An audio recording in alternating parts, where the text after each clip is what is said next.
Vamos a leer el libro de Romanos, el capítulo 12 y dos versículos, versículo 1 y versículo 2.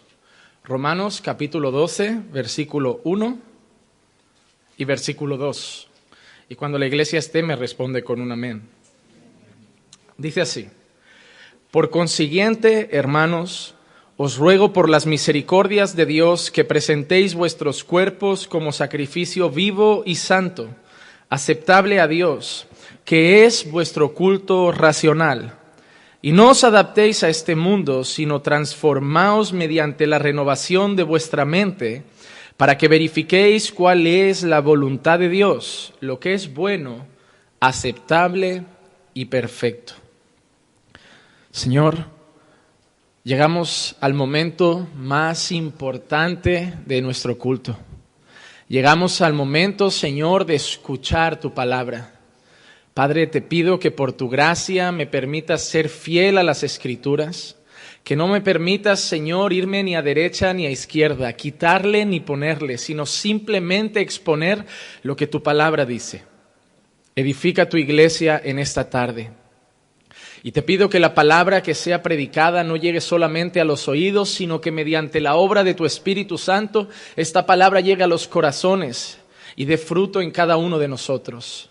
Oh Señor, habla nuestras vidas, Señor. De la misma manera que hablabas a través de los profetas con las naciones, habla a través de tu palabra hoy con nosotros, Señor. Pues tu palabra es la profecía más segura. Así que, Señor, déjame esconderme detrás de ti y sé tú el que hable con nosotros en esta tarde. Y te pido todo eso en el nombre de Jesús. Amén, amén y amén. Pueden tomar asiento. Como vine anunciando, llevamos predicando Romanos mucho tiempo. Llevamos más de 1 año y medio. Yo diría que llevamos cerca de 2 años con el libro de Romanos y todavía nos quedará 1 año seguramente o algo más.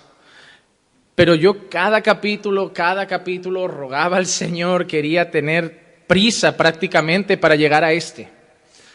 Yo siempre le cuento esto a las personas antes de compartir Romanos con las veces que he tenido la oportunidad, y es el hecho de que hay textos de la Biblia que cambiaron nuestra historia. Escuchamos el Evangelio y a través del Evangelio creemos en Jesús, nos arrepentimos de nuestros pecados, pero yo reconozco que cuando estaba en la iglesia yo creía que había nacido de nuevo, pero no había nacido de nuevo. Y el día que yo me examiné hasta el punto, y Dios obró por su Espíritu en mi corazón hasta el punto de darme cuenta que no era creyente, a pesar de que estaba incluso sirviendo en la iglesia, fue un día que escuché un sermón sobre Romanos 12. Y no me cuesta reconocerlo y la gloria es de Dios porque yo sé que ese hombre ha edificado muchas vidas. Fue un sermón en español predicado por el hermano Paul Washer y yo escuché ese mensaje y me di cuenta que no había nacido de nuevo. Lo que él predicaba, lo que él exponía y lo que él describía de un creyente no era lo que yo era en realidad. Yo era creyente cuando estaba con creyentes, pero no era un creyente cuando estaba solo. Y me sentí muy mal cuando escuché ese sermón porque yo ya estaba trabajando en la iglesia, estaba sirviendo, estaba prácticamente al lado del pastor y la gente incluso yo diría que me miraba y algunos me lanzaban como ejemplo. Pero yo sabía otra realidad. Y es triste, ¿no? Cuando la gente te admira y tú sabes que realmente no hay nada que admirar. Que si ellos te pusieran una cámara en casa y vieran un día de tu vida normal, rápidamente dejarían de mirarte. Y creo que no soy el único que es así. Creo que nos ha pasado a muchos. Que a veces nos da tanto miedo el qué dirán o el qué pensarán o decepcionar lo que habían creado en sus cabezas de nosotros, que seguimos fingiendo que somos grandes cristianos. Hermano, yo quiero darte un consejo. Si tú estás pasando hoy por ese momento, no lo hagas más. No finjas ser lo que no eres, porque el único que va a sufrir eres tú. Si mañana te quitas la máscara, en la iglesia lo único que se va a hacer es acogerte y ayudarte a llegar a ser esa persona. Pero si tú te pones esa máscara, al final te vas a cargar de un peso tan grande queriendo fingir ser alguien que no eres, que no vas a conseguir avanzar. La conversión no se puede fingir. El nuevo nacimiento no se puede fingir. La vida cristiana se puede disimular, pero la obra poderosa del Espíritu Santo en nuestros corazones no se puede. Es inconfundible. Porque no se nota en el tiempo de la alabanza. La obra que Dios hace en nuestros corazones se nota en la mirada, en los gestos, en el fruto del Espíritu, en la paciencia, en la bondad, en la benignidad, en la mansedumbre, en el amor, en el dominio propio. Y son cosas que tarde o temprano vamos viendo en las personas y salen a la luz. Cuando yo leí Romanos 12, 1 y 2, tuve un enfrentamiento conmigo mismo. Y doy gracias a Dios que fue el mismo día que me di cuenta que no era creyente, que me postré a Dios en corazón. Y ese día fui convertido por el Señor y nací de nuevo. El mismo día que me di cuenta y fui realista y me di cuenta que no lo era, fue el mismo día que me entregué en cuerpo y alma y Dios me quebrantó. Así que quizá eres tú y a lo mejor es bueno decir que el día que también te quites la máscara va a ser el día que ya no la necesites más. Romanos 12, 1 y 2 cambió mi vida. Y por eso he dedicado mucho tiempo a estudiarlo y prepararlo. Y yo quiero avisar a la iglesia que estaré entre 3 y 4 domingos predicando solo estos 2 versículos. Hay mucho material aquí dentro.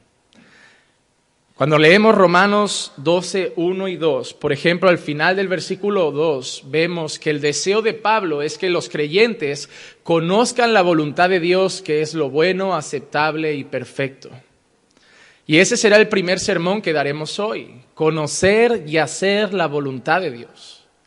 Pero veremos que para conocer y hacer la voluntad de Dios, Pablo también dice que es necesario ser transformados mediante la renovación de nuestro entendimiento. Y por eso la semana que viene tocaremos el tema de tener una mente renovada. Pero Pablo en el 1 empieza diciendo que debemos presentarnos a Dios como sacrificio vivo. Y por eso la tercera semana hablaremos de que debemos ser un sacrificio vivo, santo y aceptable a Dios. Y el único que estoy dudando si lo voy a predicar o no es el 4, porque al final de todo Pablo acaba con una frase al final del versículo 1 que dice que es vuestro culto racional. Y estoy pensando que tal y como veo tantas iglesias hoy en día con cultos de todo menos racionales, igual dedicaré también un domingo a enseñar lo que a través de Pablo y la Escritura entendemos por ser y darle a Dios un culto racional. Así que entre 3 y 4 sermones para 2 versículos. Es un reto, por eso desde el primer día que soy yo les pido que oren por mí. Porque cuando uno pretende hablar mucho con poco texto, tiene que tener mucho cuidado para no decir cosas que Pablo no quería decir. Porque a veces podemos tener la tendencia de leer un versículo y empezar a viajar por la Biblia sin decir exactamente lo que Pablo quería decir. Y ahí no habremos predicado bien. Porque la idea no es predicar versículos al tuntún. La idea es predicar y enseñar lo que Pablo concretamente quería enseñar. Así que vamos a empezar de nuevo con la lectura. Y entraremos en el tema de hoy, que será conocer y hacer la voluntad de Dios. Dice así: por consiguiente, hermanos, os ruego por las misericordias de Dios, que presentéis vuestros cuerpos como sacrificio vivo y santo, aceptable a Dios, que es vuestro culto racional. Y no os adaptéis a este mundo, sino transformaos mediante la renovación de vuestro entendimiento o de vuestra mente, como dice la Biblia de las Américas, para que verifiquéis cuál es la voluntad de Dios, lo que es bueno, aceptable y perfecto. He dicho vuestro entendimiento porque, como les dije, cambió tanto mi vida este versículo que lo tengo aquí en Reina Valera, que era la que yo leía antes, y está aquí todavía grabado a fuego. El deseo de Pablo al final es que renovemos nuestra mente, que seamos transformados para que verifiquéis, es decir, para que conozcáis, para que sepáis cuál es la voluntad de Dios. Y luego dice que la voluntad de Dios es buena, es aceptable y perfecta. A lo largo de la Biblia vemos dos cosas. En primer lugar, el deseo del creyente, ¿cuál debería ser? El deseo tuyo y el deseo mío, hermano, debería ser uno: ser verdaderos adoradores. Porque al final el propio Dios es lo que dice que viene a buscar, adoradores que lo adoren en espíritu y en verdad. Y lo primero que tenemos que entender es qué significa adorar a Dios. Porque por mucho tiempo, yo nací, por ejemplo, en una iglesia que cuando el grupo de alabanza iba a cantar decían 3 canciones de alabanza y 3 de adoración. Y yo entendía adoración como canciones lentas. Yo entendía que la alabanza era la de la maraquita, la del ritmo, la de los bongos, y que luego la adoración era la canción esta que te llevaba o al trance, o, ¿sabes? Estas canciones muy suaves. Ahí empiezo a estudiar la Biblia y me doy cuenta que adoración no tiene nada que ver con música lenta. Porque si no, lo que hace Pablo Alborán es adoración. Porque si no, lo que canta cualquier cantante melódico es adoración. Pero la adoración a Dios no es música lenta. La adoración a Dios es reconocer, mostrar y exaltar a Dios con nuestra mente, nuestra vida, nuestras fuerzas, nuestro corazón, con todo lo que somos. La adoración, cuando uno ve la Biblia, cuando la Biblia dice que Dios quiere adoradores, no está diciendo que quiere cantantes. Está diciendo que quiere un estilo de vida. Nuestra vida debe ser una vida de adoración, no porque vamos cantando, sino porque nuestra vida exalta a Dios en todo lo que hacemos. ¿Recuerdan cuando Pablo dice, porque ya sea que comáis o que bebáis o que hagáis cualquier otra cosa, hacedlo todo para la gloria de Dios? Eso es adorar. Cuando tú estás con los hermanos en comunión, ven que hay un salmo que dice cuán hermoso, cuán delicioso es habitar los hermanos juntos y en armonía. Allí dice que manda Dios bendición y vida eterna. Cuando estamos los hermanos juntos y en armonía, estamos adorando a Dios. Cuando la Biblia dice que debemos orar sin cesar, cuando uno se postra en su habitación y empieza a clamar a Dios, a rogar a Dios y a buscar a Dios en oración, está adorando a Dios. Cuando la Biblia dice que debemos huir de la tentación, huir de la inmoralidad sexual, huir de todo eso y buscar una vida de santidad, cuando llega la tentación a mi vida y yo huyo de ella y lucho por vivir en santidad, estoy adorando a Dios. La adoración es un estilo de vida que exalta y engrandece a Dios con todo lo que yo soy en Cristo. En Cristo. Eso es adorar a Dios. Así que no vengas nunca a decirle a la gente, voy a cantar porque yo soy un adorador. Porque hay gente que canta mucho y no adora nada. Cantar covers cristianas, cantar alabanzas cristianas o pertenecer a un grupo de alabanza no te hace ni un adorador, ni mucho menos un salmista, ni mucho menos como algunos se llaman levitas. Cantar en el grupo de alabanza te hace un cristiano o no que pertenece al grupo de alabanza. Pero un adorador es una persona que con todo lo que él es, con su cuerpo, con su alma, con todo lo que lleva y con todo lo que es, con todo lo que existe en él, exalta a Dios, glorifica a Dios, engrandece a Dios, muestra a Dios, vive para Dios. Eso es ser un adorador. La segunda cosa que vemos en la Biblia no es solamente que Dios quiere adoradores, es que para ser un adorador necesitamos saber cuál es la voluntad de Dios. Porque adorar es hacer la voluntad de Dios. Adorar a Dios es hacer su voluntad. Y nosotros debemos entender, por eso lo primero que debemos saber es conocer, porque no podemos hacer la voluntad de Dios si no conocemos la voluntad de Dios. Debemos saber cuál es la voluntad de Dios. Cuando nosotros llegamos a la Biblia muestra la voluntad de Dios de dos maneras. Y hoy va a ser un sermón, el que yo espero que también sea una gran enseñanza para ti, el cual he dividido en 3 partes. La primera parte se titula Las dos voluntades de Dios. Porque cuando vamos a la Biblia vemos que la voluntad de Dios se refiere a 2 cosas distintas. Y es lo que yo te quiero explicar ahora. En primer lugar, la voluntad de Dios se refiere al plan soberano de Dios. Existen cosas que Dios ha determinado.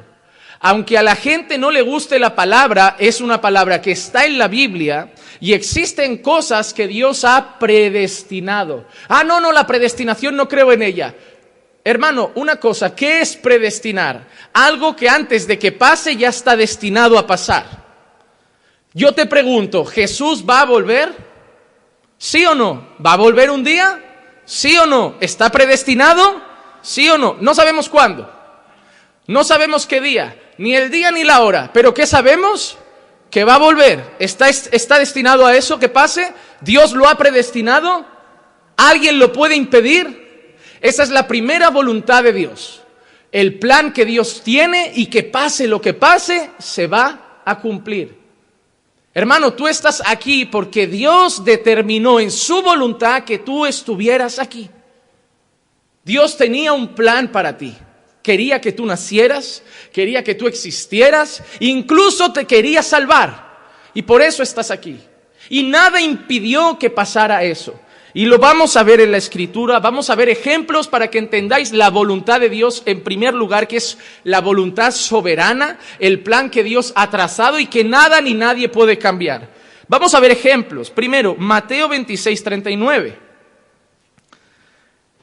Y adelantándose un poco, cayó sobre su rostro, orando y diciendo: Padre mío, si es posible que pase de mí esta copa, pero no sea como yo quiero, sino como tú quieras. Todos conocemos esta escena, ¿verdad? Jesús en Getsemaní orando al Padre. Padre, si es posible, pasa de mí esta, pero en Reina Valera, como digo, que dice: hágase tu voluntad y no la mía. ¿Cuál es la respuesta de Dios al pedido de Jesús? Porque Jesús pidió que si era posible pasara la copa. ¿Cuál fue la respuesta de Dios? No es posible. No es posible. ¿Por qué? Porque desde antes Dios ya había dicho que Él tenía que pagar. Ya estaba profetizado que Él iba a ser un siervo sufriente. Ya estaba profetizado que Él iba a pagar por los injustos. La cruz ya estaba profetizada. La cruz ya estaba predestinada. La cruz ya estaba determinada. Y aunque Jesús orara, la voluntad de Dios se hizo, porque era un plan que Dios tenía. Hermanos, déjenme hacer otra pregunta. Cuando Jesús nace, ¿Dios ya sabe que Jesús va a acabar en la cruz? Sí. ¿Alguien lo podía impedir? No. Te lo quiero explicar de esta manera. Aunque Judas no lo hubiera vendido, otro lo hubiera hecho. Y si no lo hubieran hecho, de otra manera lo hubieran capturado. Pero lo que sí sabemos por el Antiguo Testamento es que Él iba a nacer y que Él iba a morir y que Él iba a cargar con nuestra culpa y que Él iba a ser despreciado por los hombres y que Él iba a pasar todo eso. ¿Era la voluntad de Dios? Sí. ¿Pasó? Sí. ¿Dios había determinado en el Antiguo Testamento que nacería de una virgen? Sí. ¿Nació de una virgen? Sí. Dios determinó que iba a entrar hasta en un pollino, ¿verdad? En el Antiguo Testamento estaba profetizado que entraría montado en un pollino. Y Él, antes de entrar en Jerusalén, para y manda a sus discípulos a buscarlo. Y le dice: mira, allá habrá un hombre, decirle que vuestro Señor necesita esto, necesita el pollino para entrar, que se lo deje y que tal. Y el hombre, van los discípulos, se lo pide, vale, tomadlo, y Él entra montado en un pollino. Porque ya estaba determinado. La primera voluntad de Dios que tenemos que entender es el plan soberano de Dios, que independientemente de lo que tú y yo queramos, va a suceder. Va a suceder. Y eso lo podemos ver en toda la historia, pero sobre todo en la de Jesús. Miren la palabra predestinado cómo aparece en Hechos. Hechos capítulo 4, versículos 27 y 28. Porque en verdad en esta ciudad se unieron tanto Herodes como Poncio Pilato, juntamente con los gentiles y los pueblos de Israel, contra tu santo siervo Jesús, a quien tú ungiste para hacer, miren esta frase, atentos a estas palabras, para hacer cuanto tu mano y tu propósito habían predestinado que sucediera. Habían predestinado que sucediera. Lo que pasó, el drama que conocemos de Jesús siendo traicionado, siendo pasado de un lado a otro, siendo crucificado, Lucas en el libro de Hechos dice que lo que pasó era lo que la mano de Dios había predestinado que sucediera. Hermano, aquí en la tierra la gente se podía sorprender como, ¿qué están haciendo con Jesús? ¿Qué están haciendo con Jesús? Pero el Padre estaba en su trono sabiendo que lo que estaba pasando es lo que tenía que pasar. Y eso nos tiene que dar confianza, porque a veces pasan cosas en nuestra vida que no podemos evitar y que no podemos controlar. ¿Y en qué descansamos? En que es la voluntad de Dios. Y que hay cosas, y te va a pasar, hermano, hay cosas que hasta tú te vas a esforzar para que cambien y no pasen, y van a pasar, porque es la voluntad de Dios. Hermano, tú puedes pelearte cuando llega el cáncer a tu vida, pero a veces Dios lo permite. No conocemos la voluntad de Dios, pero sabemos que hay una voluntad determinada por Dios. Esto no es fatalismo, decir, pues vamos a rendirnos en la vida porque no hay nada que hacer, no. Hay una parte que va a depender de ti y es la que veremos luego, pero hay una parte que no. Hay una parte que le corresponde a Dios. Hermano, ahora estoy haciendo la lectura bíblica. Algunos sé que la siguen. Cada día a las 6:30 estamos leyendo en vivo la palabra de Dios. Y estábamos leyendo hace poco cómo Dios hablaba con Abraham y le decía, mira, el pueblo, tu descendencia va a estar por 400 años esclavizado y luego a partir de la 3ª generación volverán a esta tierra y tal. Dios les dio las fechas.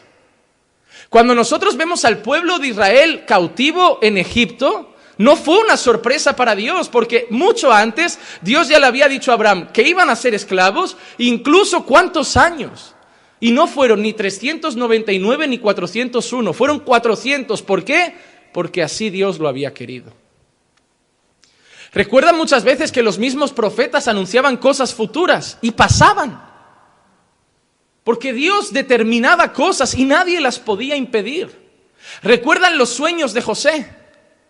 Parece que cuando los hermanos venden a José o traman contra José, parece que eso se acaba, ¿no?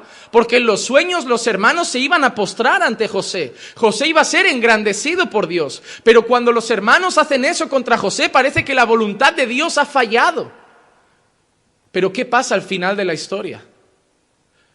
José se encuentra otra vez con sus hermanos al final de todo, cuando está a la diestra de Faraón, ya ha sido engrandecido, y le dice a los hermanos, vosotros tramasteis para mal contra mí, pero Dios lo usó para bien.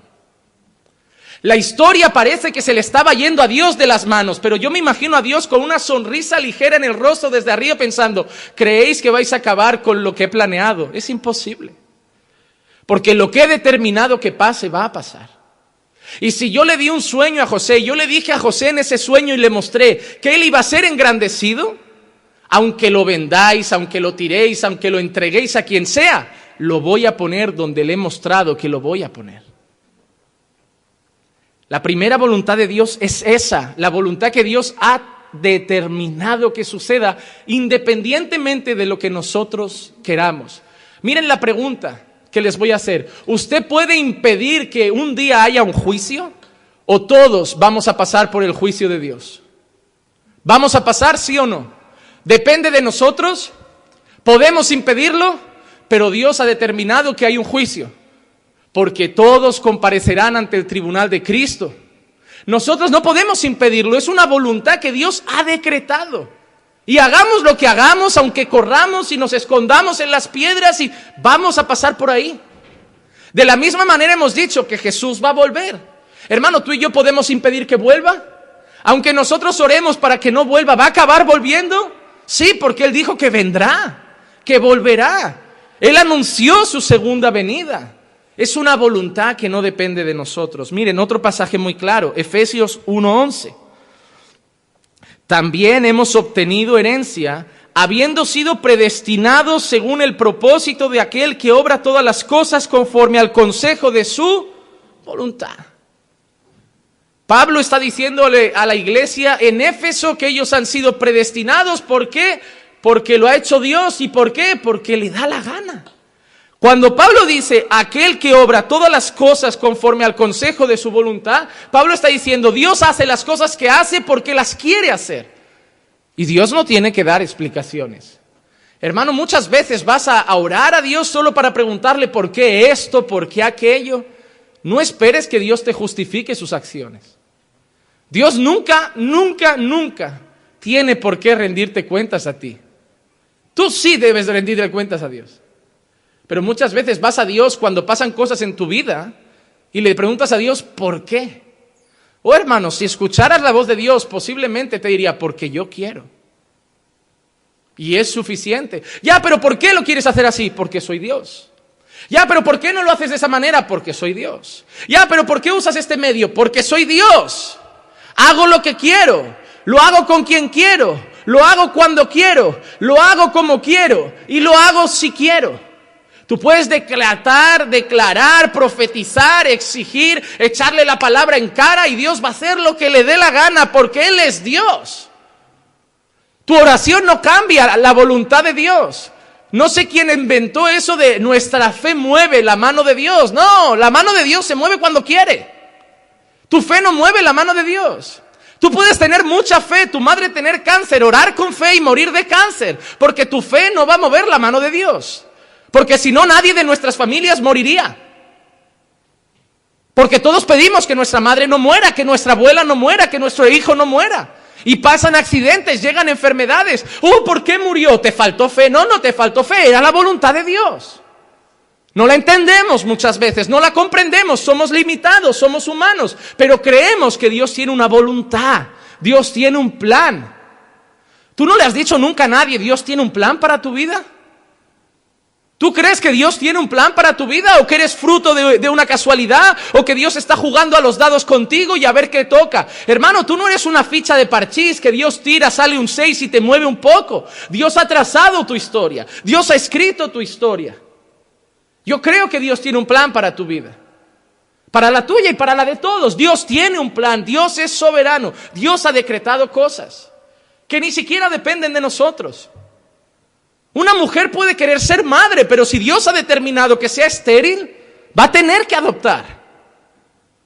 Voy a orar y Dios, ¿y si no quiere qué?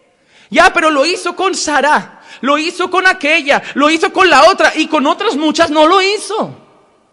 Y no es porque a unas las ame más que a otras. Y no es porque la oración de unas las escuche más que de otras. Es porque a unos quiere y a otros no quiere.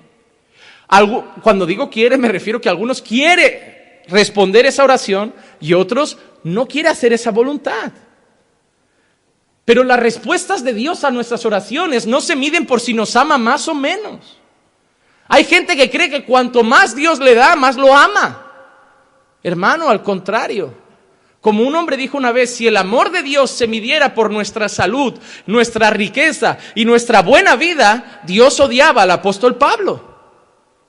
Porque tenía un aguijón en la carne, en muchas ocasiones era un siervo de Dios que tenía que trabajar porque no le sustentaban, en muchas ocasiones sufrió prisiones, sufrió latigazos, y si el amor de Dios se mide por lo bien que te va la vida, entonces tenemos que decir que Dios odiaba a Pablo. Pero no lo odiaba, porque cuando salva a Pablo, habla con un profeta, habla con un siervo, y le dice, él es un vaso escogido. El amor de Dios no se mide por lo bien que nos va la vida, el amor de Dios se mide por lo que hizo Jesús en el Calvario. El amor de Dios se mide por lo que Jesús ha hecho por nosotros. El amor de Dios se mide por la frase que Dios le dijo a Pablo, bástate mi gracia. El amor de Dios se mide por la gracia inmerecida que ha depositado sobre nosotros. Eso es amor. El resto son cosas secundarias. Hermano, tenemos que entender que hasta los pequeños detalles están controlados por Dios. ¿Tú crees eso? ¿Tú crees eso? Que hasta las pequeñas cosas Dios las controla. Hermano, yo creo que Dios controla el clima. Cuando hay un tsunami, cuando hay un huracán, yo creo que es permiso de Dios. Porque hay gente que llega a la alerta, se pone a orar y el huracán llega con todo. Es permiso de Dios. Pero yo creo que hasta las cosas también más pequeñas están controladas por Dios. Y la Biblia me lo muestra. Miren, Mateo 10:29. No se venden 2 pajarillos por un cuarto, y sin embargo ni uno de ellos caerá a tierra sin permitirlo vuestro Padre. Hasta los pajarillos, hasta los cabellos de nuestra cabeza, hasta los detalles más pequeños están sujetos a la voluntad de Dios. Proverbios 16:33. La suerte se echa en el regazo, mas del Señor viene toda decisión. Hay un proverbio parecido, Proverbios 16, pero el primer versículo, del hombre son los propósitos del corazón, mas del Señor es la respuesta de la lengua. ¿Cuántas veces no le hemos dicho a la gente, el hombre hace planes, pero Dios endereza sus pasos? Yo quería irme a España a vivir, pero fue un fracaso y tuve que volver a mi país. Porque es lo que yo quería, yo hice planes, pero Dios no quiso. ¿Y cuánta gente dijo, voy a España un año para ganar algo de dinero y me vuelvo y sigue aquí después de 30 años? Porque tu plan era uno, pero la voluntad de Dios era otra. A lo mejor en tu país no lo hubieras conocido y te quiere aquí porque aquí lo conociste y aquí quiere que sirvas. No lo sabemos. Y parece que ese es el deseo de todos nuestros corazones. Andamos desesperados por saber lo que Dios tiene para nosotros. Nos parecemos a las señoras aquí en España, normalmente son señoras y mayores. Las que van a las del tarot, las que van a esta gente desesperada, no, échame las cartas, léeme la mano, hazme aquello. Parece que somos esas mujeres desesperadas por saber, pero dime si mi hija se casará, pero dime si mi hijo encontrará trabajo, pero dime esto. ¿Qué más da? Basta cada día su propio mal. No pienses tanto en qué tiene Dios para ti mañana. Hermano, yo no sé lo que tiene Dios para mí mañana, pero sé una cosa, Él está ahí. Él ya lo tiene preparado. Así que yo voy a descansar. Miren, cuando nosotros empezamos a trabajar en el local nuevo, nos llegó una triste noticia. Un electricista nos mandó un mensaje, nos dijo que había que hacer un proyecto, que la electricidad es antigua, que había que ir un ingeniero, pagar ese proyecto y luego el electricista... Vamos, que nos dijeron que entre 3.000 y hasta 10.000, 12.000 euros. Ahí yo fui a llamar a la propiedad y le dije, hasta aquí hemos llegado. Y yo ya temía llegar a la congregación hoy, este domingo, y decirle, iglesia, nos quedamos. Pero en locales era una bendición y yo lo quería esconder y dije, hasta que no me digan algo seguro, no hablo con el pastor Marcos, ni con Carlos, ni con nadie, me lo guardo. Pero dije, no, voy a decírselo y voy a decirles que lo pongan en oración. Vamos a clamar a Dios. Oh, hermano, parecía en la mente humana que eso se estaba torciendo. Pero llamamos a la propiedad y nos llegó un audio hace un par de días. No creo que le convenciera yo sí le di argumentos como todo ser humano, mira, te estamos revalorizando el local, lo estamos arreglando, mañana lo vendes, va a valer el doble, lo vas a alquilar por mucho más. Ellos van a hacer una parte y como mínimo la mitad del proyecto eléctrico. Gloria a Dios. Yo entiendo que humanamente se estaba torciendo todo, pero empiezo a pensar que es voluntad de Dios que vayamos allá. Y Dios es capaz de tocar hasta el corazón de un incrédulo para que pase lo que Él quiera. Es así, hermanos. La primera voluntad de Dios es aquella voluntad que está sujeta al plan determinado por Dios y que no depende de nosotros. Que Dios ha trazado una historia y va a suceder. Pero la segunda voluntad de Dios, en esa sí que nosotros intervenimos, es una voluntad que está relacionada con los mandamientos de Dios. Dios ha determinado una cosa que no depende de nosotros, pero Dios también nos ha dado otra voluntad para nosotros o otras voluntades que son sus mandamientos y que ahí nosotros sí podemos decir, esto no lo hago. Hay una voluntad que va a pasar, queramos o no, pero hay otra voluntad que nuestra respuesta va a determinar si se va a dar o no se va a dar. Vamos a ver ejemplos. Vamos a entender esto a partir de Mateo 7:21. No todo el que me dice Señor, Señor entrará en el reino de los cielos, sino aquel que hace la voluntad de mi Padre que está en los cielos. Hay una voluntad que no podemos nosotros determinar hacerla o no. La segunda venida de Cristo, las profecías que Dios ha cumplido, lo que pasó con Jesús en la cruz, eso tenía que pasar. Pero hay otras voluntades que sí nosotros intervenimos. Y mira lo que dice Jesús. No todo el que dice Señor, Señor entrará en el reino de los cielos, sino aquel que conoce la voluntad de mi Padre y la hace. Es decir, hay una voluntad que nosotros debemos cumplir y que está en nuestra mano hacerla o no. Ejemplos. Dios ha dicho, ama a tu prójimo. A veces no lo amas. Esa voluntad depende de tu reacción. Esa voluntad depende de tu respuesta. Sí. Dios ha dicho, orad sin cesar. ¿Estás orando mucho? Dios ha dicho, por ejemplo, id y predicad el evangelio a toda criatura. ¿Estás predicando a todos? Dios ha dicho, perdonad hasta 70 veces 7. ¿No será que todavía tienes un poco de rencor con alguien que no has perdonado? Es decir, hay una voluntad que es la voluntad soberana de Dios, que no podemos decidir hacerla o no, pero hay otra voluntad o otras voluntades que Dios nos ha dado y que nosotros vamos a responder sí o no. Eso es lo que nosotros tenemos que ver. Y hay muchos casos. Vamos a ver ejemplos de esas voluntades. Primera de Tesalonicenses 4:3. Porque esta es la voluntad de Dios, vuestra santificación. Es decir, que os abstengáis de inmoralidad sexual. Mira qué claro es Pablo. Esta es la voluntad de Dios, vuestra santificación. Y sigue diciendo que os abstengáis de inmoralidad sexual. Hay una voluntad que no podemos determinar, pero ahora Pablo nos presenta otra voluntad que sí que está en nuestras manos. ¿Cuál es la voluntad de Dios? Vuestra. Y que sigue diciendo que os abstengáis de... ¿Cuántos de vosotros, sabiendo eso, no habéis caído en masturbación, en pornografía, en fornicación? Conocéis la voluntad de Dios, pero esa dependía también de vuestra respuesta. Y vuestra respuesta fue, me la voy a saltar. Esta no la voy a cumplir. Hay otros ejemplos. Primera de Tesalonicenses 5:18. La carta de Primera de Tesalonicenses me gusta porque parece que es una carta donde enfoca mucho cómo debe ser la vida cristiana. Mira cómo dice Pablo: dad gracias en todo, porque esta es la voluntad de Dios para vosotros en Cristo Jesús. La voluntad de Dios para vosotros en Cristo Jesús es que deis gracias. ¿Cuándo? En todo. Pero hermanos, seamos sinceros, ¿cuántas veces no te has quejado? ¿Cuántas veces no has reclamado de la vida? ¿Cuántas veces no has murmurado por dentro contra Dios de por qué esto, por qué aquello, por qué a mí, por qué no a otro? ¿Cuántas veces no has sido grato por lo que tienes porque has puesto los ojos en lo que te falta? Esta es la voluntad de Dios para vosotros en Cristo Jesús, que deis gracias en todo. ¿Lo hemos hecho? No. Porque hay una voluntad que no depende de nosotros, pero hay otras voluntades que sí, que son sus mandamientos, que sí dependen de nuestra respuesta. Primera de Juan 2:17.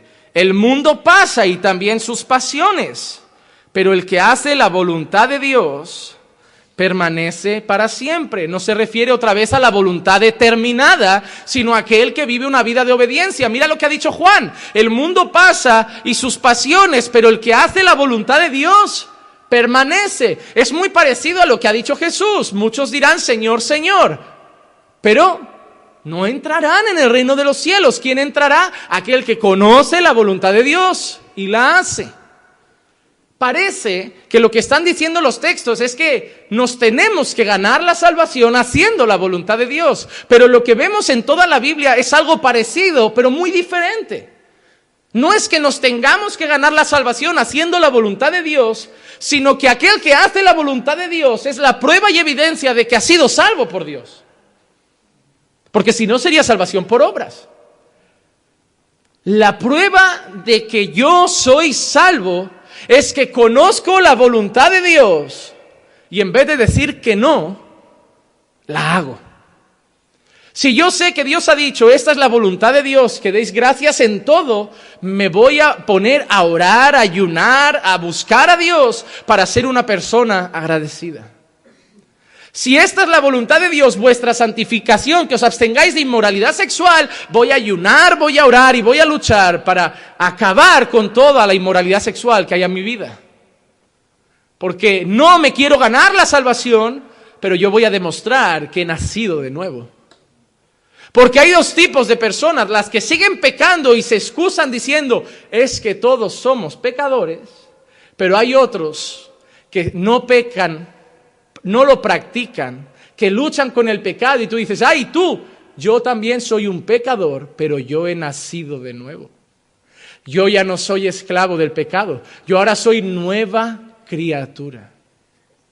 Hermano, yo prefiero decir soy nueva criatura que excusarme detrás del yo soy un pecador y seguir pecando. Entonces hemos visto que hay dos voluntades de Dios, una determinada que no interfiere con lo que nosotros queramos y una voluntad que son sus mandamientos a los que nosotros podemos responder en obediencia o en rebeldía. La pregunta que nos tenemos que hacer ahora, y es la segunda parte del sermón, es ¿de qué voluntad está hablando Pablo en Romanos 12:2? Cuando Pablo dice, para que conozcáis cuál es la buena voluntad de Dios, lo que es aceptable, lo que es bueno, lo que es perfecto, ¿qué voluntad es esa? ¿Sus mandamientos o la otra? ¿O su plan soberano y determinado? Pues posiblemente se refiera a los mandamientos de Dios. Y te voy a decir el por qué. Número 1, porque Dios no tiene mucho interés en que sepamos los misterios y secretos del futuro.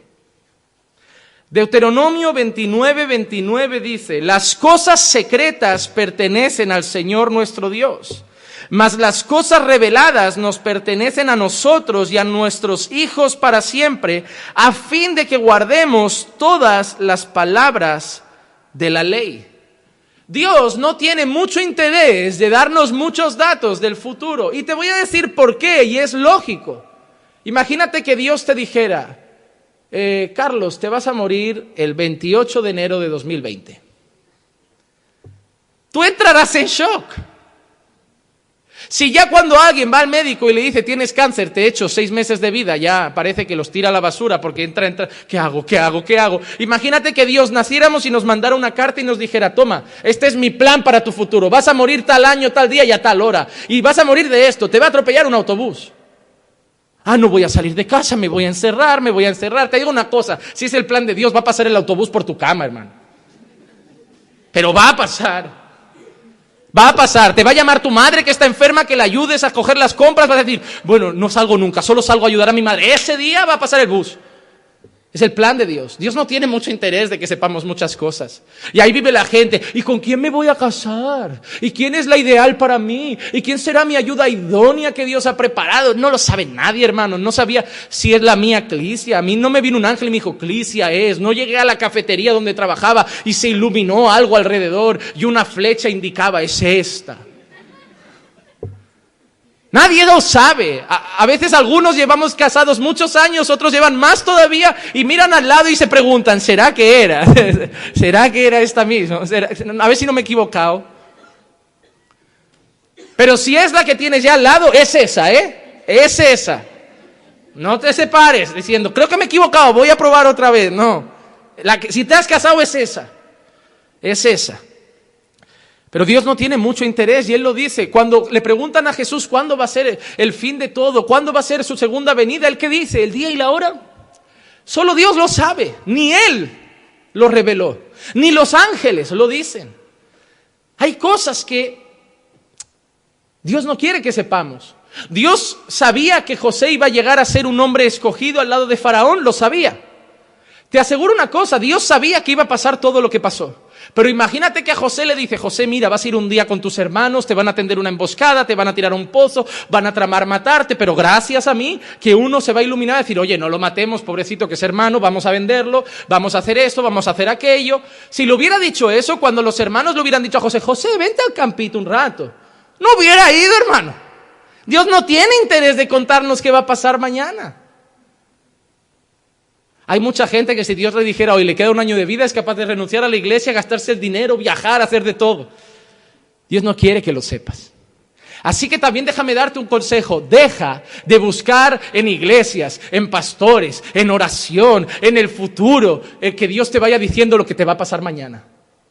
Hermano, sé cristiano cada día de tu vida. Sé cristiano y vive el presente con el Señor, obedece cada día, búscalo cada día, ámalo cada día. Es que no sé, hay gente que tiene que el padre tener cáncer para ir a reconciliarse con el padre. Reconcíliate hoy.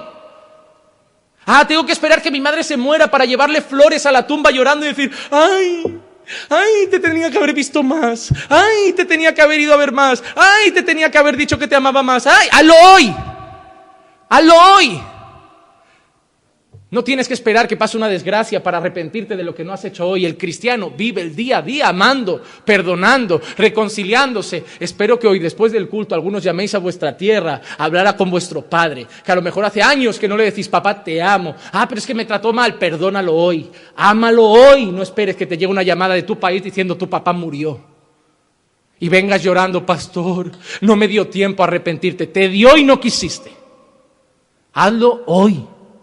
Bástale a cada día su propio mal. A todos nos ha hecho el pasado algo. A todos hemos tenido traumas en el pasado. Pero no hay que esperar la desgracia para abrir los ojos. O que yo caiga enfermo para llamar a no, llamad a mis hijos. Quiero reconciliar. No, es hoy. Dios no tiene mucho interés en revelarnos el futuro. No lo tiene. Además, Pablo dice que debemos conocer la voluntad de Dios. Dice, para que verifiquéis cuál es la voluntad de Dios. Es decir, es algo que se puede conocer, que se puede alcanzar. Y los secretos de Dios no podemos. Aunque mucha gente hoy haya hecho cálculos para ver cuándo vuelve Cristo, no lo consiguen. Ya se ha equivocado un montón de gente. Porque no hay cómo conocer los secretos de Dios. Pero Pablo dice que hay una voluntad que se puede verificar, que se puede conocer. ¿Y cuál es esa voluntad? Sus mandamientos. Esa voluntad sí la podemos conocer. Sí la podemos conocer. Y lo vemos en la Biblia. Hebreos 5:14. Pero el alimento sólido es para los adultos, los cuales por la práctica tienen los sentidos ejercitados para discernir el bien y el mal. La gente madura en la fe tiene los sentidos ejercitados para discernir lo que es bueno y lo que es malo. La voluntad de Dios, lo que a Dios le agrada y lo que a Dios no le agrada. Hay una cosa que con nuestra madurez cristiana vamos a ir aprendiendo más, y es quién es Dios y qué le agrada a Dios. Tu vida cristiana hoy seguramente no será lo mismo que dentro de 10 años, porque habrás madurado, o eso espero, en la fe. Filipenses 1, del 9 al 11 dice, y esto pido en oración, que vuestro amor abunde aún más y más en conocimiento verdadero y en todo discernimiento. ¿Cuál era el deseo de Pablo? Que nuestro amor abunde ¿en qué? En conocimiento y en discernimiento, a fin de que escojáis lo mejor, porque cuando conocemos y tenemos discernimiento, sabemos tomar buenas elecciones, sabemos escoger bien. Para que seáis puros e irreprensibles para el día de Cristo, llenos del fruto de justicia, que es por medio de Jesucristo, para gloria y alabanza de Dios. ¿Has visto a tu hija de 15 años que te presenta al jovencito de turno con la gorra para arriba, el pantalón para abajo, las cadenas que no son de oro, pero se ponen cadenas así, que brillan? Quieren tener dinero, pero no lo tienen. El pobre muestra lujos que no tiene y el rico no muestra nada. ¿Te has dado cuenta?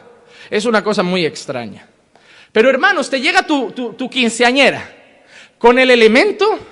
¿Y usted qué hace de la vida? Yo he estudiado en la escuela de la calle. Bueno, ¿qué es esto de la escuela de la calle? No, yo no voy al colegio. ¿Y trabajas? Hago esto, aquello, ya sabe, yo vivo de lo que va surgiendo. Tú ya coges a tu hija y le dices, sal corriendo. Y tu hija, que no tiene madurez, que no tiene discernimiento y que no sabe de la vida, aunque con 15 años hoy se creen que saben de todo, te va a decir, no mamá, tú no puedes luchar contra nuestro amor. Él me ama y Él va a cambiar por mí. Cuando tu hija te llegue con 17, con la panza así, el otro salga corriendo, o tengas a un cualquiera llevando el carrito de tu nieto, te va a tocar aguantarlo toda la vida. Y tu hija con 25 te va a llorar y te va a decir, ¿por qué no me avisaste? Y te vas a acordar del día que le dijiste, corre, pero si yo te lo dije. Porque la inmadurez nos lleva a elegir muy mal. Por eso, oye a los que te aman y te aconsejan. Nadie quiere lo malo para tu vida. Si alguien llega corriendo a decirte, deja a eso, deja aquello, esfuérzate con eso, es porque te ama. Nadie se mete en la vida de otro por fastidiar. Al menos yo. Yo sé que hay gente mala hoy en día, pero al menos yo no lo voy a hacer. Si yo llego a tu vida y te digo, mira, yo creo que vuestra relación es mejor romperla, es porque sé que no va a acabar bien. Porque no eres maduro, y alguien que es más maduro ya ve lo que te va a pasar. El niño pequeño tiene que meter los dedos mojados en el enchufe para ver qué pasa. El padre le dice, no los metas ahí, porque el padre ya sabe lo que va a pasar. En la iglesia pasa lo mismo, hermano. Tú te crees un creyente porque llevas 2 días en el Señor y te crees que lo sabes todo. No sabes nada. Escucha a la gente que lleva más años con Dios, que conoce más a Dios, que lleva más años casado, que lleva más años siendo padre. Escucha. Porque lo único que te van a decir son cosas para evitarte dolor.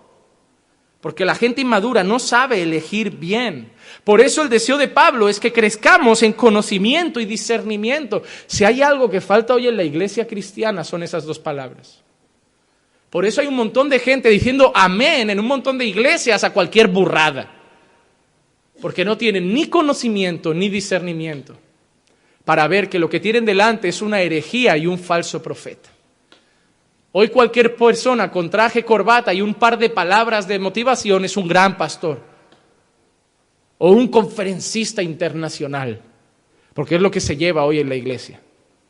Pastor, yo tengo un llamado. ¿A qué? Cuando un chico me vino y me dijo, pastor, tengo un llamado a ser conferencista internacional, le dije, esto no está en la Biblia, chico.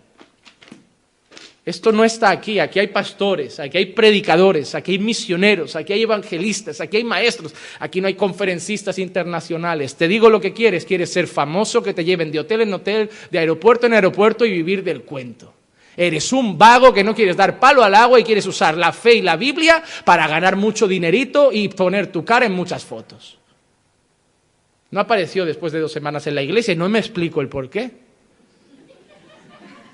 Yo solo quería ayudar.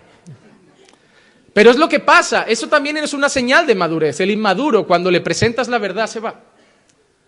Porque el inmaduro va a buscar otro inmaduro que encima lo empuje. No, yo creo en tu ministerio, yo creo en tu llamado, yo veo en ti las naciones, he tenido un sueño de encima de ti, yo veo muchas banderas. No, hermano. Pero cuando llega un maduro que le quiere abrir los ojos, frenarle un poco y decir, ves despacio, que no digo que no vayas a ser un buen predicador, que no digo que no vayas a crecer en la fe, pero todo tiene su tiempo. No, yo lo quiero hoy, yo siento el llamado, a mí me arde en el pecho, yo siento un fuego que me quema. Digo, pues estás más cerca del infierno de lo que pensábamos si sientes un fuego que te quema. Hermano, escucha. La voluntad de Dios que Pablo menciona en esta es sus mandamientos. El deseo de Pablo es que conozcamos sus mandamientos y que hagamos su voluntad. Es decir, que conozcamos sus mandamientos y que los obedezcamos. Y esa es la tercera parte del sermón y con la que vamos a concluir. ¿Cómo vamos a hacer la voluntad de Dios? Porque es lo que todos nos preguntamos. ¿Cómo hacer la voluntad de Dios? Pero hermano, no hay secreto. Yo te podría decir, ora, congrega mucho. Pero la voluntad de Dios, obedecerla, hacerla y cumplir sus mandamientos depende especialmente de 3 etapas, de 3 fases o de 3 factores. En primer lugar, para conocer la voluntad de Dios tienes que conocer la Biblia. Tú no puedes hacer la voluntad de Dios si no conoces la Biblia. Hoy me da miedo que la frase que más escucho en la iglesia es, Dios me ha mostrado, siento de parte de Dios, siento en mi corazón, pero nadie conoce la voluntad de Dios porque pocos conocen la Biblia. Hermano, si eres perezoso en la lectura bíblica, no vas a conocer quién es Dios, porque Dios está revelado en su palabra. Como dijo Marcos, palabra y oración. Pero oración sin palabra, estás hablando con alguien que tú te has creado en tu cabeza, pero que puede ser que no sea Dios. Para orar con Dios, para orar bíblicamente, para entender con quién hablas y cómo dirigirte a Él, tienes que saber quién es Dios. Poca gente cuando lee la Biblia sigue llamando a Dios papito lindo. Hoy papito, vine aquí. ¿Qué papito? ¿Eres el primo de Daddy Yankee o qué? No es papito, no es Daddy. Es Elohim, Adonai, el Shaddai, el gran yo soy, Señor, Rey de reyes, Señor de señores. ¿Y lo vas a llamar papito? No has leído la Biblia. A lo largo de la Biblia vemos hombres que cuando se encuentran con la gloriosa presencia de Dios, caen postrados a sus pies. Se tiran al suelo, no para atrás, de rodillas. Se postran delante de Él, se humillan delante de Él, ponen la cara en el suelo sabiendo que Él es grande y yo pequeño, que Él no es papito, que Él es el gran yo soy. Y como mucho Padre, Abba, pero es una palabra que se usa con gran respeto. Llamas a Dios papito y a tu Padre lo llamas Señor. Oh hermano, ¿dónde llegas? ¿A dónde vamos a parar? Y eso pasa solo, lo siento mucho, en la cultura latina. Porque en España no tenemos esa palabra. Ningún español va a orar diciendo papito lindo. Tú crees en China, a un chino le predicas el evangelio y le dices, bueno, ves a orar ahora para abrir el culto. Oh, papito lindo en chino. No va a decir, hermano. Porque cuando entiendes lo grande que es, lo glorioso que es, lo asombroso que es, la palabra papito no cabe en tu boca para referirte al gran yo soy.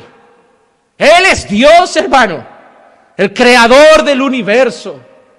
Llamarlo Dios ya nos queda pequeño. No hay palabras para expresar quién es, pero te aseguro que quien conoce a Dios no lo llama papito. Es que tú lo tienes como alguien muy estricto, no tienes una relación íntima con Él. Sí tengo una relación íntima con Él, pero sé quién es. Una cosa no quita la otra. Tener una relación íntima con tu Padre terrenal tampoco debería darte permiso para llamarlo viejo. ¿Qué pasa, viejo? Es tu Padre. Respétalo. Un cristiano que se aprecia respeta a las autoridades, respeta a los profesores, respeta a los policías, respeta a los padres, respeta a los pastores, respeta a los mayores. Hoy a los padres los llamamos viejo, a los profesores les pegamos, a Dios le llamamos papito, así vamos. Pero somos cristianos, debemos ser diferentes. A lo mejor tu padre no quiere que lo llames Señor y lo trates de usted, pero llámalo con respeto. Llámalo con respeto, que estamos llegando a unas relaciones. Padres no tienen que ser amigos de sus hijos, tienen que ser sus padres. Dios no quiere que sean sus colegas, Dios quiere que sean su autoridad. Su autoridad. Antiguamente un padre no quería ni que el hijo lo quisiera, solo quería que lo respetara. Hoy se bajan los pantalones para ganarse el cariño del niño, pero no lo respetan nada. No, Dios no te va a cobrar cuánto te amaba tu hijo. Dios te va a cobrar cuánto respetaba a Dios por lo que tú hiciste con Él. Y todos los hijos que hemos tenido un buen padre, hemos odiado a ese padre un buen tiempo. Te odio, no me dejas salir con mis primos a las 2 de la madrugada, te odio. Te odio, pero cuando me casé, lo primero que le dije es gracias por poner límites, gracias por decirme que no, gracias por prohibirme cosas que a ellos no les prohibieron y cayeron quizá en drogas y perdieron su vida y dejaron los estudios. Gracias porque tú pusiste ciertos límites. Es mejor que tu hijo te odie hoy unos años y mañana te dé las gracias, que te quiera hoy y mañana te da 40 y lo tengas todavía en casa de lo mal que lo hiciste. Si tu hijo tiene 30 y todavía está en casa, algo falló. Algo falló. Te lo digo en serio, algo falló. Es que no se ha casado, pues se vaya a vivir solo. ¿Qué manía de esperar que se casen? La gente no se va a casar nunca. Va a tener 60 y el niño con 50 al lado. No, hermano, ya toca cambiar al hijo por un perro y vivir la vida. No, sé feliz, hombre. Tu hijo ya en vez de una bendición parece una penitencia. No, hermano, algo falla. En serio, algo falla. Algo falla. Para conocer y hacer la voluntad de Dios debemos conocer la Biblia. Segunda de Timoteo 3:16, toda escritura es inspirada por Dios y útil para enseñar, para reprender, para corregir, para instruir en justicia. ¿Cuál es la parte de la Biblia que ha inspirado Dios? Toda. De Génesis a Apocalipsis. Porque hay gente que ya se ha leído los Salmos 30 veces y no se ha leído Levítico ninguna. Hermano, no vas a conocer a Dios si no conoces la ley, si no conoces el Antiguo Testamento. Hay mucha gente que cuando llega a las genealogías de y fulano engendró a fulano y vivió 130 años más 80 años y murió con 200 años y luego fulano engendró a fulano, eso lo paso. No, es difícil. Yo he estado haciendo la lectura estos días. Hay nombres que se trababa la lengua, eran impronunciables. Los decía hasta mal y yo pa'lante, pero los tengo que leer. ¿Sabes por qué? Porque si las genealogías están aquí, es palabra de Dios. Y la tengo que leer como las palabras de Jesús que en muchas Biblias están en rojo. Toda la palabra es inspirada por Dios. Y no puedes hacer la voluntad de Dios si no conoces a Dios. Y no puedes conocer a Dios si no conoces su palabra. La mayor urgencia de la iglesia evangélica de hoy es empezar a estudiar más la Biblia. Y cuidado que te encontrarás con algún elemento que te dirá, estás frío porque estudias mucho. Te falta el espíritu. Y le dices, si tú estás perdido porque estudias poco. Hermano, la lectura mata. La letra mata la ignorancia, mata el engaño, mata la herejía, mata a los falsos profetas, mata a los falsos apóstoles. Va a ser una iglesia donde un farsante te va a leer un versículo y va a hacer así con la Biblia. Ahora me voy a dejar llevar por el Espíritu. Oh, hermano. O cuando no llegan estos que dicen, vamos a orar a ver qué Dios nos dice hoy. Aquí. Hermano, esta es la palabra de Dios para hoy. Oh, hermano, sal corriendo a esos sitios. Huye. Huye. Nadie se queda frío por leer la Biblia, si la acompaña de oración, porque si no te vas a volver solamente un coco vacío aquí. Pero la Biblia no enfría, la Biblia nos santifica, la Biblia nos fortalece, la Biblia nos muestra quién es Dios, la Biblia nos cambia, la Biblia nos transforma, la Biblia debe ser el centro de nuestra iglesia, debe serlo. Segunda parte, conozco la Biblia. La segunda parte es, aplico la Biblia. ¿Recuerdan a Santiago? No seamos solo oidores, sino hacedores. He conocido la Biblia, pastor. ¿Qué hago ahora? Aplícala, vívela, hazla. Y nosotros podemos ver textos que nos animan a eso. Juan 8:32, conoceréis la verdad y la verdad os hará libres. Juan 17:17, santifícalos en tu verdad, en la verdad. Tu palabra es verdad. Primera de Corintios 2:16, porque ¿quién ha conocido la mente del Señor para que le instruya? Mas nosotros tenemos la mente de Cristo. Cuando te llenas de palabra, te llenas de Dios. Y eso te va a ayudar a tomar decisiones. ¿Por qué? Porque habrán cosas en la Biblia que no aparecen y que son de tu vida. Hay cosas que en tu vida que no están en la Escritura y vas a tener que tomar decisiones. La Biblia te dice con quién te tienes que casar, ¿verdad que no? Pero solo vas a tomar buenas decisiones si te llenas de palabra. Mira, yo he conocido a esta chica, uy, qué sexy, uy, qué guapa, uy, qué atractiva, mira cómo me guiña el ojo, mira cómo me sonríe, ¿será que es mi donia? No, huye de Jezabel, sal corriendo, sal. Si te guiña el ojo a ti a los 2 días, es que o es tuerta, o tiene un tic, o le guiña el ojo a todos, una de dos. Pero corre de las que te manda sonrisitas, corre de la que te manda selfies por WhatsApp, corre de la que te manda logotipos, emoticonos con corazoncitos y besitos a los 3 días. Corre, quien te ama a ti en 3 días, ha amado a 300 ya primero. Corre de una mujer que te abre el corazón rápido. El corazón de una mujer que se presta, el corazón de una mujer que vale, es un corazón que tiene un cerrojo y que te tienes que ganar la llave a pulso. Las mujeres no deben ser abiertas. Las mujeres deben ser reservadas y deben tener una frontera delante que se llama Dios. Para llegar a mí tienes que pasar por Dios primero. ¿Quieres hacer las cosas bien? Si eres cristiana y crees en tu pastor, cuando un chico te diga te quiero conocer, dile, pídele permiso. Y más conociéndome a mí. Si ese chaval tiene coraje de venir a pedir permiso, vale la pena. Pero si te dice, no, pero solo vamos a quedar, huye, pero si tiene narices de venir a tener una reunión conmigo solo para llevarte a comerte una hamburguesa un día, podemos empezar a tratarlo. Pero es que no quiero que el pastor se meta en mi vida, así te va. Es que no quiero que mis padres se metan en mi vida, así te va.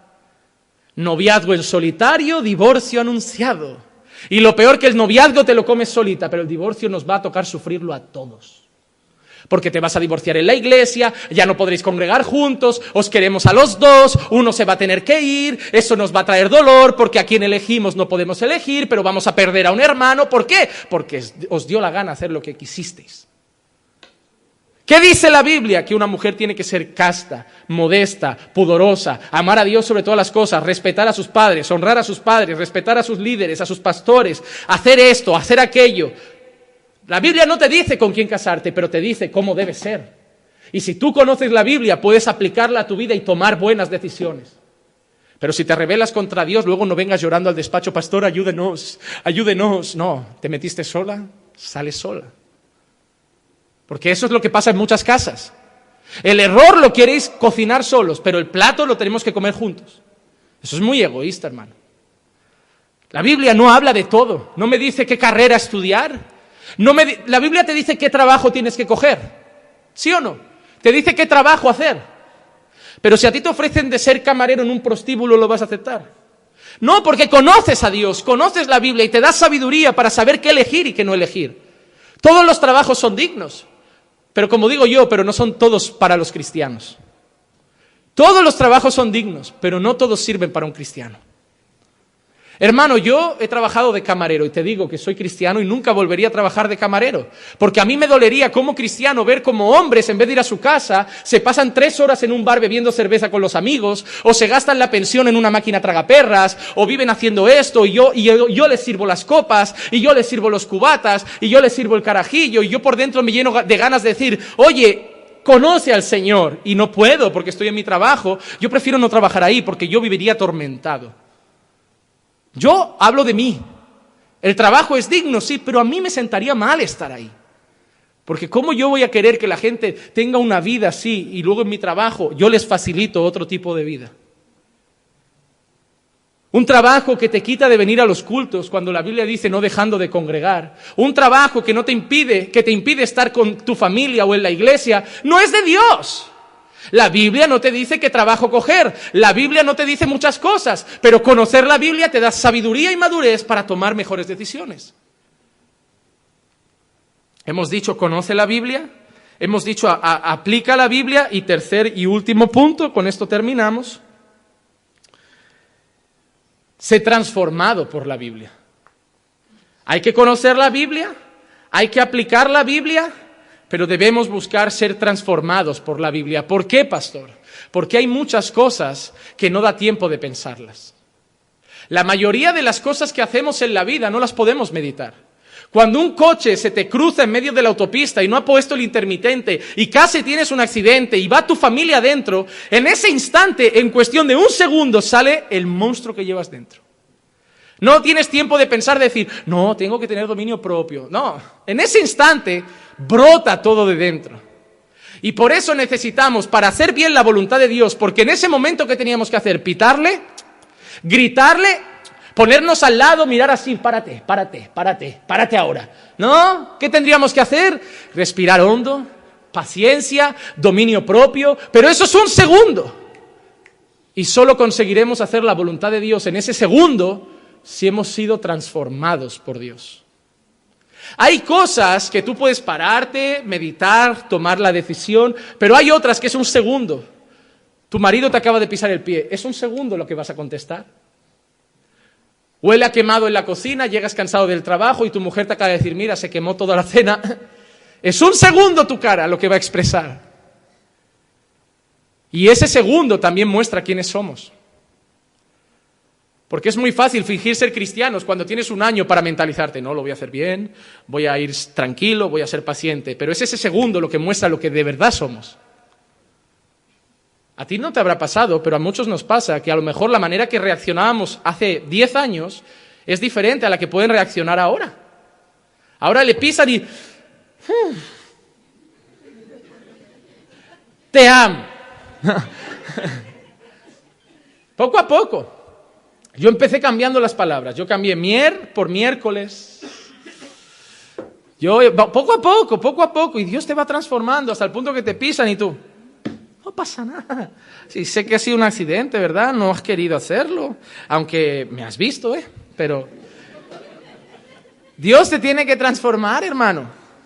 Mira lo que le dice Mateo 12, 34 al 36. Camada de víboras, ¿cómo podéis hablar cosas buenas siendo malos? Porque de la abundancia del corazón habla la boca. El hombre bueno de su buen tesoro saca cosas buenas, y el hombre malo de su mal tesoro saca cosas malas. Y os digo que toda palabra vana que hablen los hombres darán cuentas de ella en el día del juicio. Miren, Mateo 12:33. O haced bueno el árbol y bueno su fruto, o haced malo el árbol y malo su fruto, porque por el fruto se conoce el árbol. Mira lo que dice David en el Salmo 51:10. Crea en mí, oh Dios, un corazón limpio y renueva un espíritu recto dentro de mí. Tenemos que clamar a Dios por esa transformación, porque nosotros expresamos por fuera lo que tenemos en el corazón. Si cuando el pastor te corrige, lo primero que hay es rabia, odio, clama a Dios, Señor, dame un corazón limpio. Hazme ser enseñable, hazme humilde, ayúdame a ser corregible. Hay veces, hermanos, que te lo digo en serio, hay gente en la iglesia que me dicen, el pastor no me ha corregido en un año. Es que me da miedo. No creas que vives tan bien, es que vives tan mal y eres tan antipático o antipática que me da miedo corregirte, digo que se estrelle. Yo en esa vida no entro. Porque me va a mirar mal, me va a matar con los ojos. Yo no entro ahí. No, pastor, tiene que hacerlo. No. Yo ahí no me meto, hermano. Yo soy pastor, no soy un kamikaze. Hermano, si no te he dicho nada en un año, preocúpate. Que a lo mejor eres tú. Pero hermano, pídele a Dios ser enseñable. Nos falta mucha humildad para recibir corrección. No nos gusta que nos digan no. Vienes al pastor o a tu padre o a quien sea con una idea. Mira, tengo una idea para hacer esto en la iglesia. Le decía al pastor que hagamos un teatro y tal. Pastor, ¿podemos hacer un teatro? No, en esa iglesia no nos gusta hacer teatros. ¿Qué tendrá de malo? Es un teatro, tampoco le he pedido que monte una discoteca, no sé. Acéptalo. ¿Por qué le buscas todas las cosas, los 3 pies al gato? Mucha gente que no recibe Yo creo que a lo mejor tu marido tampoco te dijo que no en el altar por miedo. ¿Quieres salir conmigo? Sí, claro. ¿Cómo no? No, hermano, sé enseñable. Sé una persona tan apacible que decirte que no dé miedo. Porque deberíamos ser así los cristianos. Jesús le dijo al Padre, si es posible, pasa de mí esta copa. ¿Qué le dijo el Padre? ¿Qué hizo Jesús? Pues para la cruz que voy. Porque ese es el cristiano. Yo pregunto, y si no se puede, no se puede. Ezequiel 36, 26 y 27. Además os daré un corazón nuevo y pondré un espíritu nuevo dentro de vosotros. Quitaré de vuestra carne el corazón de piedra y os daré un corazón de carne. Pondré dentro de vosotros mi espíritu y haré que andéis en mis estatutos y que cumpláis cuidadosamente mis mandamientos, mis ordenanzas. Para hacer la voluntad de Dios tenemos esas tres cosas. Número 1, conocer la Biblia. Número 2, aplicar la Biblia a nuestra vida. Y número 3, rogar a Dios para que seamos transformados. Para esos momentos donde no tenemos ni un minuto para pensar, nuestra reacción sea bíblica, sea cristiana. Entonces, resumo, y nos vamos, que me pasé mucho. Hay dos voluntades de Dios. Número 1, su plan determinado que no podemos intervenir. Número 2, la voluntad de sus mandamientos a la que podemos obedecer o desobedecer. Número 2, hemos visto que la voluntad a la que Pablo se refiere son sus mandamientos. Y número 3, hemos visto que para obedecer sus mandamientos siempre, porque hay que obedecerlos siempre, debemos conocer la Biblia para conocerlos, debemos conocerla mucho y madurar para aplicarla a nuestra vida. Y debemos rogar como David, crea en mí un corazón limpio para ser transformados. Por eso Pablo dice, renovaos en vuestra mente, para ser renovados y para que los momentos en que tenemos un segundo para contestar, contestemos como un cristiano lo haría. Conocer y hacer la voluntad de Dios es nuestro deseo, es nuestra meta, y así seremos verdaderos adoradores que adoran a Dios en espíritu y en verdad. Vamos a orar.